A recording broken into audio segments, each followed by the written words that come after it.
Well, we've seen the videos you put out on Twitter about having, nice view in Chicago and everything. So I guess how's fight week been for you since, touching down? I mean, it's been really great. I haven't spent a lot of time in Chicago.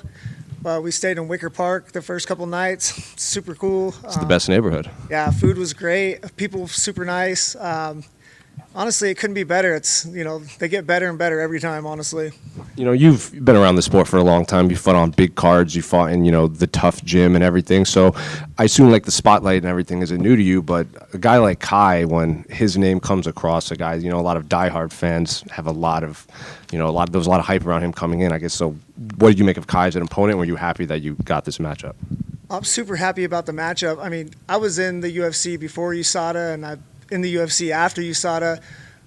So I fought on the big stages, on small stages, but honestly, fighting Kai is getting me a chance to be on the pay-per-view portion. I'm only fighting on the pay-per-view part because I'm fighting Kai. So, I owe him a little bit for that. I'm excited to be here, and I love that. But I've been around for a long time and rarely get a fight on a pay-per-view card. So, that's all him. That's all his doing. You seem like someone that's, you watch MMA outside of the UFC, or maybe you don't, but I guess, did you know much of Kai before he did sign? Because, champion in another promotion in your weight class specifically. I know a little bit about him. I know that he fought Hiramasa, who's a friend of mine, and we fought each other. And also, he fought my friend Juan Archuleta, who's cornered me in several fights. Cornered me when I fought Demetrius Johnson, one of my best friends. But I don't watch too much tape on guys anymore. It's kind of like a deterrent. When I watch my opponents, I only see the good things that they do, and when I watch myself, I only see the bad. So at this point in my career, I kind of just let my coaches do that. I like to watch the fights, but I try not to analyze anything because, I'm not a thinker, I'm a doer. I like to just go out and do, and if I put too much thought into it, it'll hinder me. So I know who he is, and I know he's a great athlete. I know he's a great fighter, but I've not watched too many of his fights, to be honest. Going off of that, did you watch his last fight against Pantoja? Because he was in here and he said he wasn't used to the cage because he used to fighting into a ring, and now that he's got his feet wet, like, fans should expect a different Kaio Sakura. Yeah, man, I would imagine it's very different. I feel like I would be the same way if I was fighting in a ring. I expect him to be the best version of himself that there is, and it's totally different, I suppose. I've never been in a ring before, but I mean, it's going to take more than one. But he's a fighter. At the end of the day, he's really good at it. Where we're fighting and how we're fighting is not going to make too much of a difference. It's not going to win or lose either one of us to fight. And he got guillotined, I think. So I don't know how the cage has anything to do with that. Just last one for me. Normally when we see an American fighting someone of like Kai is very popular in Japan, and not just the Japanese fans, but like usually when it's someone fighting someone, like when you fought Mahayev, I assume there was a lot of Russian fans in your mentions and your DMs and everything. So I guess how have the Japanese MMA fans been treating you leading up to this one? They're completely different. I get a lot. The Russians, I don't think they like me very much, but the Japanese fans I think they're just, it kind of give me a new excitement into fighting to see fans that are just fans of fighting. They don't really care about anything else, just that you fight and that you want to fight and that you can put on a good fight. So many people nitpick about everything, like, oh, your hair or your style or this is boring or that, but I've got none of that dealing with the Japanese fans. Not only that, it's really made me want to go and visit the country and see it firsthand. And I even tried to get involved with a sumo match with Kai after this fight in Japan because I have some beach wrestling experience. I'm a beach wrestling national champion, and it's similar to sumo a little bit. So it's I don't know. It's cool to see fight fans that are fans of fighting, and that's it. Nothing else really matters because that's what we're doing here. That's all it is, really.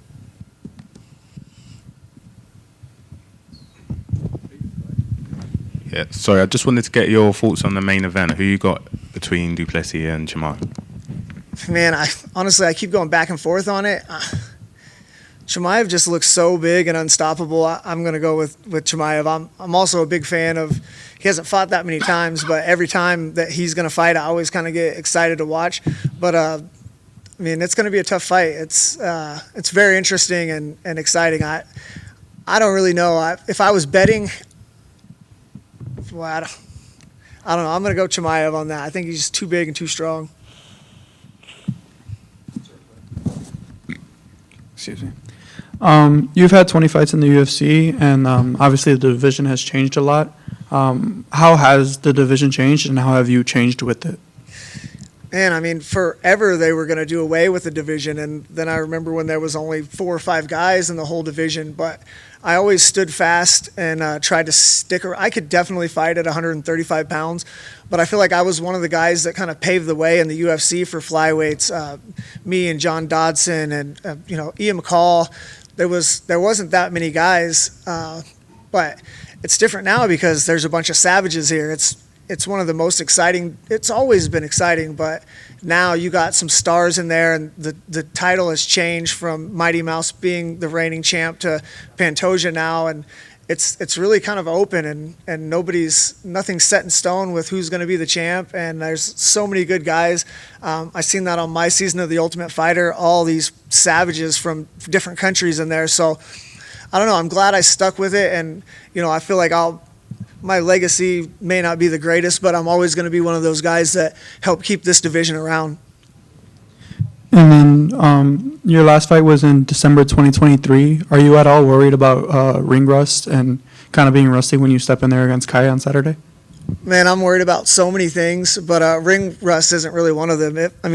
There's not very many things on this planet that I feel confident that I could do, but on my deathbed, I can fight for 15 minutes, I feel like. And even if I don't have the cardio to support it, I'm still going to be able to go in there and give a good performance no matter what. I'm definitely getting older, and I'm starting to feel my age, but the drive and the want to fight, it's not even the want to be a champion or the want to win. I like to fight, and if it wasn't getting paid in the UFC, it would be in a Denny's parking lot. So I'm just lucky enough to be one of the guys that's been able to make a living doing something that he loves. You're still ranked number 11 in the division. That's crazy. I haven't fought in like 600 days. Like, what are these guys doing? If you were to beat Kai on Saturday, is there anybody else in the top 10 that you would want to fight? I mean, there's lots of guys that I want to fight. I kind of hate that, everybody kind of looks down on like gatekeepers, but I think that's a fair assessment for me. Like, if you can't beat Tim Elliott in the flyweight division, you should not be allowed to be in the UFC. Like, I'm okay with that. The problem with this fight is I feel like Kai's fought Pantoja, and now he's got to fight me. It's 2 tough guys in a row. I'm not saying that he couldn't come back from it, but 2 losses in a row really hurts that guy. I feel like I'm not going to be the guy that's going to be the UFC champion, and even if I was, it would be, taking something from some young guy who's trying to get to where I am. All I want to do now is put on exciting fights and enjoy what I'm doing and make some money. But there's tons of guys in the top 10 that I want to fight.